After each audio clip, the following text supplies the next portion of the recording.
brought to you by MDH Masala. দারুণ বিশুদ্ধ প্রাকৃতিক হলুদ, লঙ্কা, ধনে। না, লঙ্কা, ধনে, হলুদ, MDH। জি 24 ঘন্টায় 3:03 খবর। আমি সব্যসাচী আপনাদের সঙ্গে, আর আমি সব্যসাচী শুরুতেই যে খবরে চোখ রাখবো, আবারও পাক চর গ্রেফতার, এবার কোচবিহারের থেকে। কি ঘটনা জানাবো, তারপর থাকবে পায়। ধন্যবাদ সব্যসাচী। আর আমি পায়েল আপনাদেরকে দেখাবো যে স্বাধীনতা দিবসের দিন তৃণমূলের দুই শিবির একই ছাদের তলায়, কিশোরী কেত। আমার পরে থাকছে সৈকত। একদমই তাই পায়েলের পর আমি যে খবর দেখাবো, যে আবারও শিক্ষাঙ্গনে একেবারে রণক্ষেত্রের ছবি। কোথায় কি হয়েছে জানাবো। আমি সব্যসাচী যে খবর চোখ রাখবো, যেরকম জানছিলাম, কোচবিহার থেকে 3 জন আইএসআই এর চর গ্রেফতার, এবং তাদের দায়িত্ব ছিল ইন্ডিয়ান সিম কার্ড। সেই ইন্ডিয়ান সিম কার্ড নিয়ে গিয়ে পাকিস্তানে পাঠানো। এসটিএফ এর হাতে আরও 3 জনকে তারা পাকড়াও করা হয়েছে, তাদের ইতিমধ্যেই জেরা করা হচ্ছে, এবং তারা হচ্ছে সাহেবগঞ্জে বেস করে তারা এই কাজ করত। আরও বেশ কিছু চক্রে ছিল বলে এমনটা মনে করা হচ্ছে, এবং এই 3 জন যারা সাহেবগঞ্জে ছিল, এবং এরা কিন্তু অনেক রকম কাজ কারবার করতো, জাল নোট পাচার থেকে শুরু করে একাধিক পাচারে যুক্ত ছিল।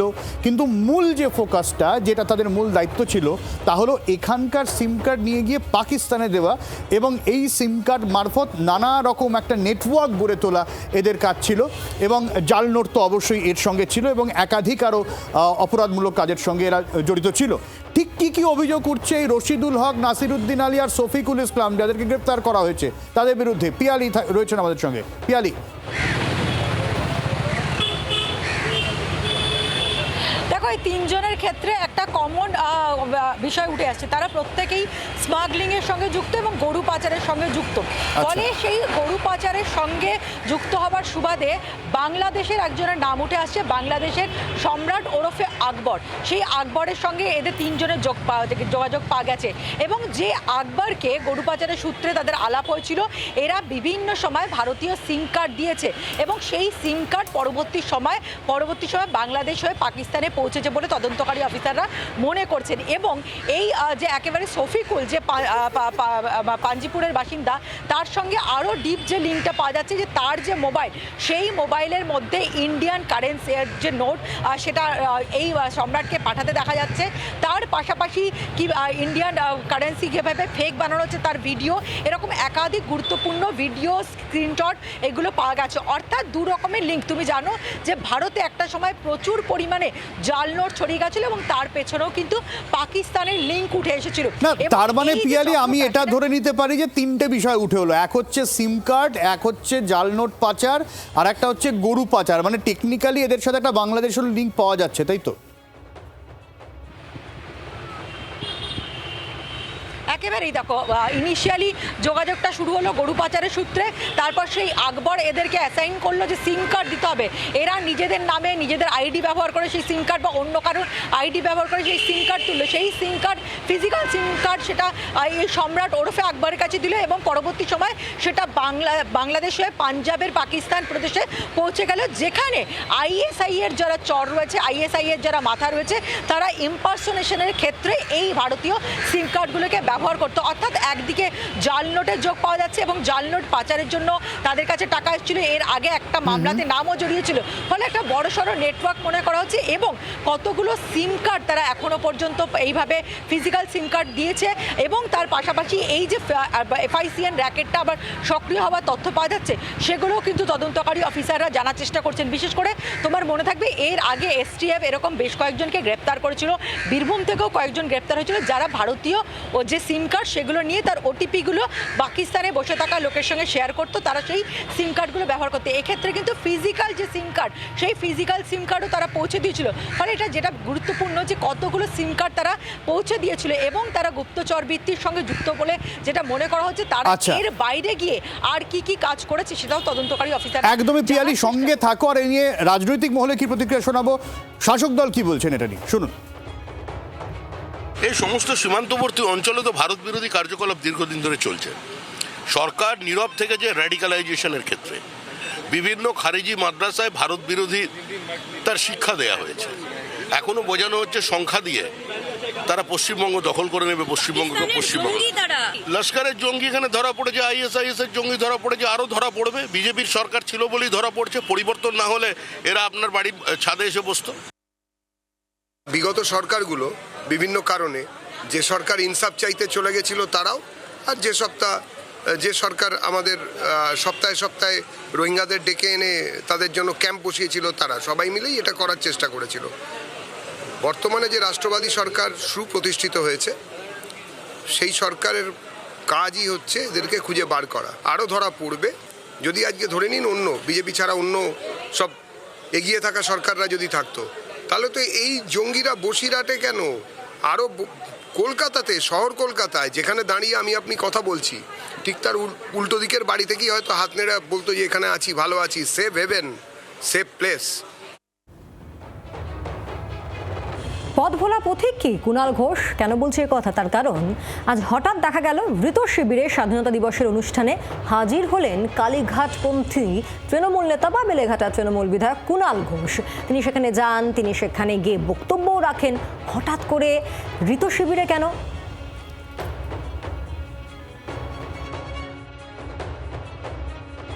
প্রত্যেক বছরের মতো এবার দেশ জুড়ে পালিত হচ্ছে, বাংলা জুড়ে পালিত হচ্ছে এবং মমতা বন্দ্যোপাধ্যায়ের নেতৃত্বে সর্বভারতীয় তৃণমূল কংগ্রেস আমরা বরাবরের মতো পালন করে আসছি সারা বাংলা জুড়ে। দেশবাসীকে শুভেচ্ছা জানিয়ে, প্রণাম জানিয়ে আমরা মমতা বন্দ্যোপাধ্যায়ের নেতৃত্বে সর্বভারতীয় তৃণমূল কংগ্রেস এখানে যারা সবাই আছি বা ওখানেও যারা সবাই ছিলেন একটা পরিবারের মতো লড়াই চালাচ্ছি। কথা বলবো শ্রেয়সী গঙ্গোপাধ্যায় আমাদের সঙ্গে রয়েছেন টেলিফোনে প্রতিনিধি। শ্রেয়সী, পথ ভোলা পথিক নাকি ধুরন্ধর কুণাল? দেখো, কার্যত কুণাল ঘোষের এই উপস্থিতি ঘিরে কিন্তু রীতিমতো আলোচনা শুরু হয়েছে এবং তোমাকে যেটা জানিয়ে রাখি যে এক্ষেত্রে কুণাল ঘোষ তিনি সেখানে গিয়ে শুধুমাত্র এক্ষেত্রে সম্মান জানাচ্ছেন তা না, শ্রদ্ধা জ্ঞাপন করছেন তা না, তিনি সেখানে বক্তব্যও রাখেন এবং সবচেয়ে তাৎপর্যপূর্ণ তার বক্তব্যের শেষে তিনি বলছেন যে এক্ষেত্রে এক তৃণমূল পরিবার হয়ে লড়তে হবে, বিজেপির বিরুদ্ধে লড়াই করতে হবে, তিনি এই বার্তা দিচ্ছেন।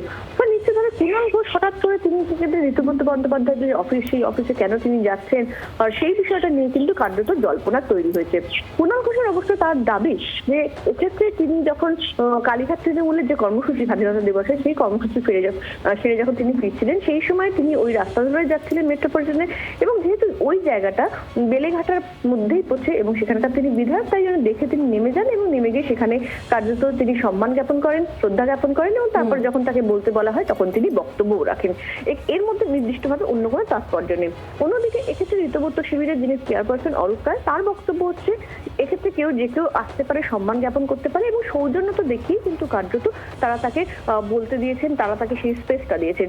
তবে কুণাল ঘোষ যে মন্তব্য করেছেন যে এক্ষেত্রে মমতা বন্দ্যোপাধ্যায়ের নেতৃত্বে একসঙ্গে লড়তে হবে, এক পরিবার হয়ে লড়তে হবে, যে বক্তব্য রেখেছেন, তার পরিপ্রেক্ষিতে অরূপ রায় কিন্তু আবার অবশ্য বলছেন যে এক্ষেত্রে তৃণমূল সবাই তৃণমূলের মধ্যে কোনো ভেদাভেদ নেই, কিন্তু সেক্ষেত্রে যে যার মতন করে যেভাবে পারবে লড়বে। তাহলে সার্বিকভাবে কিন্তু কুণাল ঘোষের হঠাৎ করে এই মেট্রোপলিটনের টিএমসি ভবনে সেই যাওয়া ঘিরে কিন্তু নানান জল্পনা তৈরি হয়েছে। তবে দুপক্ষই তাদের মতন বক্তব্য রাখছেন এবং সেই বক্তব্যের মধ্যে দুপক্ষের মধ্যে একসাথে চলার বার্তা হলেও এই মুহূর্তে কিন্তু গোটা বিষয়টা কে আসল তৃণমূল ইলেকশন কমিশনে রয়েছে, ফলে কার্যত সেই জায়গা থেকে দাঁড়িয়ে একসাথে চলা কতটা হবে সেই বিষয়টা কিন্তু প্রশ্নের মধ্যে।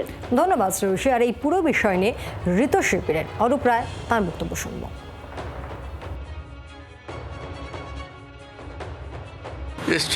এসছেন আমরা আমাদের ভদ্রতা দেখিয়েছি, তাকে মালা দেওয়ার জন্য সুযোগ দেওয়া হয়েছে। তিনি তৃণমূল কংগ্রেস কর্মী একজন।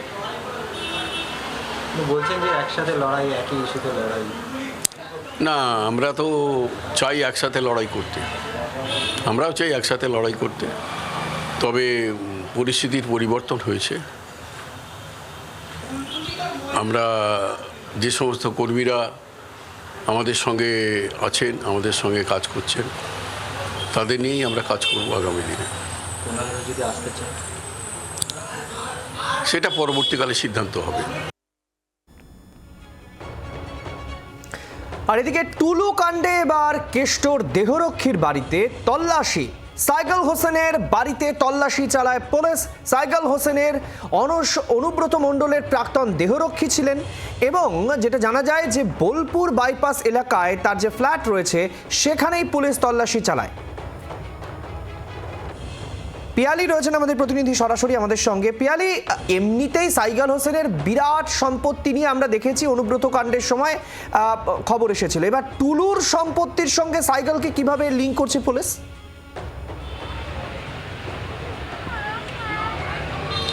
এবং শুধুমাত্র তাই নয়, গরু পাচার মামলাতে তুমি জানো যে গ্রেপ্তারও হয়েছিল এই সাইগাল হোসেন, তার বিপুল সম্পত্তির হদিশ পাওয়া গেছিল। এবার সাইগাল হোসেনকে এই টুলু মণ্ডলের যে পাথর সংক্রান্ত বা ডিসিআর সংক্রান্ত যে মামলা, সেই মামলাতে তদন্তকারী অফিসাররা তার বাড়িতে তল্লাশি অভিযান চালিয়েছেন। কেন তল্লাশি অভিযান চালিয়েছেন? তার কারণ তারা বেশ কিছু তথ্য প্রমাণ এবং বেশ কিছু নথি তারা সংগ্রহ করেছেন এবং তার ভিত্তিতেই, অর্থাৎ এই যে ডিসিআর দুর্নীতি, সেখান থেকে টাকা তোলা এবং তার পরবর্তী সময় সেই টাকা অন্যত্র পৌঁছানো, এই যে একটা পুরো লিঙ্কটাকে একটা মানে যেখানে যেখানে মিসিং লিঙ্ক ছিল সেগুলো যতটা স্পষ্ট হচ্ছে সেই অনুযায়ী কিন্তু যে আরও বৃহত্তর একটা যে প্রেক্ষাপট সেটা উঠে আসছে এবং এক্ষেত্রে দাঁড়িয়ে বেশ কিছু তথ্য প্রমাণ তারা পান। অর্থাৎ এই টুলু মণ্ডল যে আগে অনুব্রত মণ্ডলের ঘনিষ্ঠ বলেই আমরা বারবার করে বলছি অনুব্রত মণ্ডলের ঘনিষ্ঠ, সেই অনুব্রত মণ্ডলের দেহরক্ষী সাইগাল হোসেনের বাড়িতে তল্লাশি অভিযান একটা কিন্তু গুরুত্বপূর্ণ পদক্ষেপ বলা যেতে পারে। এবং তুমি দেখেছো যে এই ঘটনার ক্ষেত্রে একজন সরকারি আধিকারিক তাকেও গ্রেপ্তার করা হয়েছে। পুলিশের যেটা দাবি যে নির্দিষ্ট কিছু তারা তথ্য প্রমাণ পান এবং তার ভিত্তিতেই সাইগাল হোসেনের বাড়িতে আজকে এই তল্লাশি অভিযান চালানো হচ্ছে। বেশ, ধন্যবাদ আপাতত আমাদের সঙ্গে থাকার জন্য।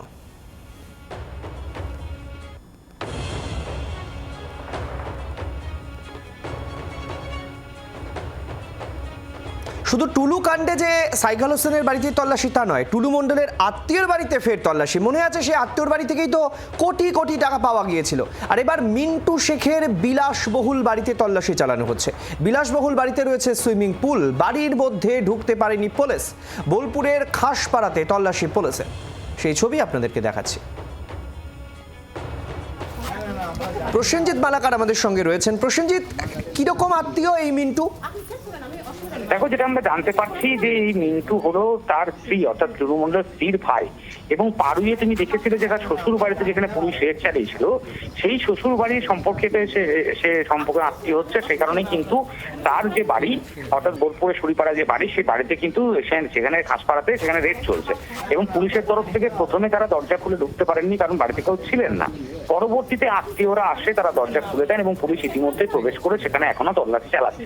তবে সব থেকে বড় দেখার বিষয় যে যেই বারবার মিন্টু শেখ তার যে বাড়িতে বারবার রেড হচ্ছে বিভিন্ন ক্ষেত্রে, তাহলে সেক্ষেত্রে দাঁড়িয়ে মিন্টু শেখকে কিন্তু এই টুলু মণ্ডলের যে পাথর কারবার সেখানে একটা গুরুত্বপূর্ণ পয়েন্ট। বেশ, অবশ্যই আমরা সেদিকে নজর রাখবো প্রসেনজিৎ। আপাতত ধন্যবাদ। আর এবার একটু সেলিমার খবর দিয়ে আপনাদের। সুন্দরবনের কিশোরী বিকশিত ভারত প্রবন্ধ লেখে সেলিমার সুযোগ পেয়েছিল দিল্লিতে যাওয়ার। লালকেল্লায় প্রধানমন্ত্রীর ভাষণ হবে, সেখানে সেলিমাকে আমন্ত্রণ জানাতে হয়েছিল, কিন্তু সুন্দরবনের প্রত্যন্ত গ্রামের সেলিমার অত টাকা ছিল না তার। সে খবর জি24 ঘন্টা প্রথম দেখায়। তারপরেই বিধায়ক পরেশচন্দ্র দাস তিনি সাহায্যের হাত বাড়িয়ে দেন এবং তারপর অবশেষে সেলিমার স্বপ্ন সফল হলো। একেবারে কাছ থেকে প্রধানমন্ত্রীকে সে দেখলো, লালকেল্লায় প্রধানমন্ত্রীর ভাষণ শুনল সে। কলকাতা বা কলকাতা শহর থেকে 100 কিলোমিটার দূরে এক প্রত্যন্ত গ্রাম বাসন্তী। সুন্দরবনের সেই বাসন্তী গ্রাম থেকে দেশের রাজধানী দিল্লিতে আসা শুধু নয়, লালকেল্লায় প্রধানমন্ত্রীর অনুষ্ঠানে হাজির হওয়া। একটি ক্লাস 9-এর মেয়ে সেলিমা মোল্লা, তার গল্প। সেলিমা, তোমার বাড়ি কোথায়? কোন গ্রামে বাড়ি তোমার? আমার বাড়ি 11 নম্বর আমছাড়া গ্রাম। ওই গ্রামে তোমার আগে কেউ দিল্লিতে এসেছে? না, আর কেউ আসে না, আমি প্রথমেই এসেছি। তো তুমি কেন দিল্লিতে এলে, কিভাবে এলে? আমি একটা সারা ভারতবর্ষ জুড়ে একটা এসে কম্পিটিশান হয়েছিল, সেখানে আমার এসেটাকে সিলেক্ট করা হয়। তারপরে প্রধানমন্ত্রী নরেন্দ্র মোদির কাছ থেকে একটা মেসেজ যায় যে আমি সিলেক্ট হয়ে গেছি দিল্লির লালকেল্লাতে আসার জন্য। তারপরে আমার ইনভিটেশন কার্ড আসে। আজকে সকালে দিল্লির লালকেল্লায় গিয়ে পুরো প্রোগ্রামটাকে সামনাসামনিতে দেখেছি। জি24 ঘন্টা তারাই তোমার খবরটা প্রথম দেখিয়েছিল। তুমি আমন্ত্রণ পাওয়ার পরে দিল্লিতে আসবার মতো তোমার সামর্থ্য ছিল না, টিকিট কাটবে কে, এরকম একটা দুশ্চিন্তায় তো মাঝখানে পড়েছিলে তোমরা। হ্যাঁ। এবং প্রধানমন্ত্রীর আজকে অনুষ্ঠানে কেমন লাগলো, কি বললেন প্রধানমন্ত্রী? আমার খুবই ভালো লেগেছে। প্রধানমন্ত্রী বলেছিলেন যে 2047 সালের মধ্যে 100 বছর পূরণ হয়ে গেলে বিকশিত ভারত যেন একটি উন্নত দেশ হিসাবে গড়ে উঠতে পারে তাই নিয়ে আলোচনা করেছিল। তোমার বিষয় কি, প্রিয় সাবজেক্ট কি, কোন সাবজেক্ট বেশি পড়তে ভালো লাগে? ইংলিশ আমার সবথেকে বেশি পড়তে ভালো লাগে। তোমার বাবা কি করেন? আমার বাবা একজন দিনমজুর খেটে খাওয়া মানুষ। সেলিমার বাবাও রয়েছেন আমার সঙ্গে, সেলিমার বাবা সেলিম মোল্লা, আমরা তার সঙ্গে কথা বলবো। আপনার মেয়ের লেখাপড়ার জন্য যে সহযোগিতা করবার যতটুকু সামর্থ্য সেটা আপনার রয়েছে? ক্লাস 9-এও পড়ে। হ্যাঁ, যতটুকু সমর্থন, যতদিন আমার মেয়ে পড়বে, আমার আশা আছে আমি ততদিনই আমার মেয়ের পড়াবো। এই লালকেল্লায় আসা এবং ওই প্রত্যন্ত গ্রাম থেকে পুরো বিষয়টিতে আপনার ভালো লাগা কীরকম? কারণ ভালো লেগেছে আমি স্বপ্নে জানিনি আমার মেয়ের জন্যই আমি এত দূর পর্যন্ত আসতে পারবো বলে। আমার এই প্রথমবার দিল্লি আসা, খুব ভালো লাগলো। আর আমার মেয়েটা আসতে পারতো না, আমার ক্যানিং পশ্চিমের বিধায়ক উনি সম্পূর্ণ খরচা, প্লেনে আসা যাওয়া, হোটেল আর যাওয়া আসা সম্পূর্ণ খরচা উনি বহন করেছে। দিল্লিতে আসার আগে এবং দিল্লিতে আসার পরে, প্রধানমন্ত্রীকে খুব কাছ থেকে দেখার পরে আপনার কি মনে হয় আপনার গ্রাম, আপনার শহর, আপনার এলাকায় যারা আপনার মেয়ের বয়সী মেয়ে তাদের লেখাপড়া করা উচিত? ঠিক নয়, মেয়েদের এখন সম্পূর্ণ পড়াশোনা, তারা যতদিন পড়বে তাদের পড়াতে হবে। এইভাবেই বাবার বলা যেতে পারে যে চোখ খুলে গিয়েছে তার মেয়ের যে সাফল্য, তার মেয়ের দিল্লিতে আসা, প্রধানমন্ত্রীর দপ্তর থেকে আমন্ত্রণ। তিনি চাইছেন তার মেয়ে যতদূর পড়তে চান তিনি পড়াবেন এবং তার জন্য তিনি দিনমজুরি করে হলেও অর্থ জোগাড় করবেন। শেষ জানতে চাইব, তুমি তোমার এলাকায় ফিরে গিয়ে প্রধানমন্ত্রী যা আজকে বললেন তার মূল বিষয়টা তুলে ধরবে তাদের সামনে? হ্যাঁ, আমি নিশ্চয়ই বলবো। সেলিমাদের মতো আরও অনেক মেয়েরা এগিয়ে আসুক, সেই প্রধানমন্ত্রী সেই আর্জি জানিয়েছেন। নয়াদিল্লি থেকে ভিডিও জার্নালিস্ট শুভাশিস দাসের সঙ্গে রাজীব চক্রবর্তী, জি 24 ঘন্টা। স্বাস্থ্য আর নিউট্রিশন পাবে, শরীরও স্ট্রং হবে, অল্প খেলেই পেট ভরে, ডাইজেশন ঠিক রাখে। MDH সোয়াটিন, আসল protein. MDH brought to you by MDH Masala।